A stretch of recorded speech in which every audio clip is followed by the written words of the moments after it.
Hi, Hi, Rahda. How are you? I'm good. How are you? Good. Did I pronounce that right? You did. Yeah. Okay, good. First time for everything. Yeah. It's uh it's great to talk to you today. I've watched your movies for a long time. You have quite a long uh history and great resume. So I appreciate talking to you today. Well, pleasure to talk with you.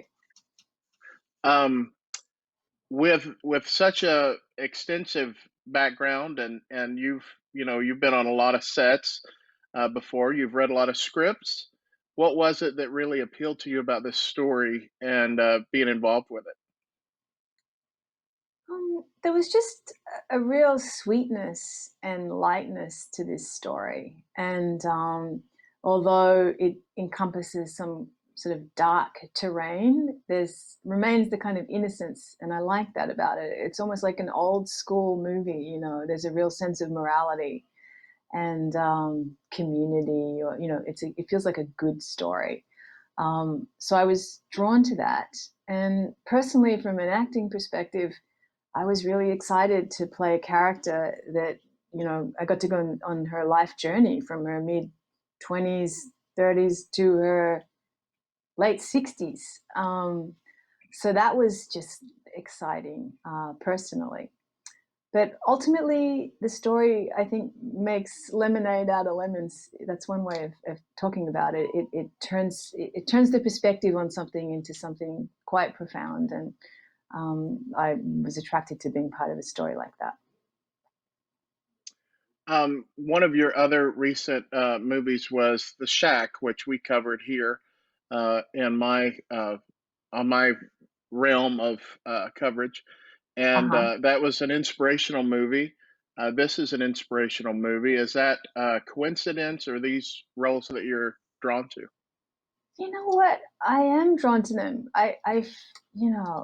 Really, it's, I think, important. We're looking at ourselves culturally through the stories that we tell. And I think it's important to tell stories that elevate people's consciousness on some level, that contextualize things in a positive light. Um, and if, a story that has some kind of meaning or some intention, they're very rare, to be honest, which is surprising. You think there'd be, more desire to make them collectively. But when you come across a script that's special like this, it's rare. So I was like very excited and grabbed it. Was there anything special about the filming? Anything you remember? I know you're in some. I don't know where you filmed at, but the locations. It looked like you were in great locations. I don't know if that's movie magic or what, but No, we really uh, were. And that was what the real magic was. It was like we were actually in Hawaii, and then we yeah. were actually in Vancouver in summertime. Uh, Two beautiful locations to spend time, let alone make a movie. So there was that. And then the other good thing was that the actors and all the team of people were just really lovely folk.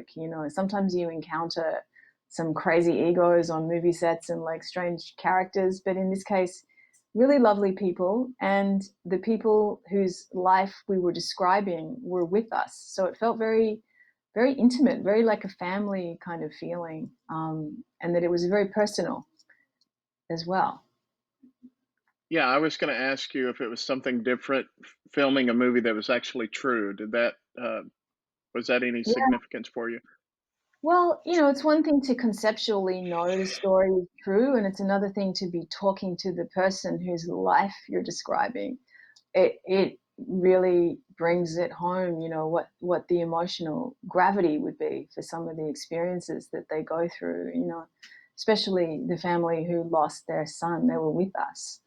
Um, and it was, yeah, it's sort of hard to kind of explain that. But the first time I saw the movie was with them um, at the hospital where the family, Jorge's family had created a space for people to stay when they're um, getting transplants. So there was so many people involved in the actual story who was seeing the movie with us. I don't think I've ever had an experience like that where it's that personal, and you see the legacy of somebody's life in such a profound way.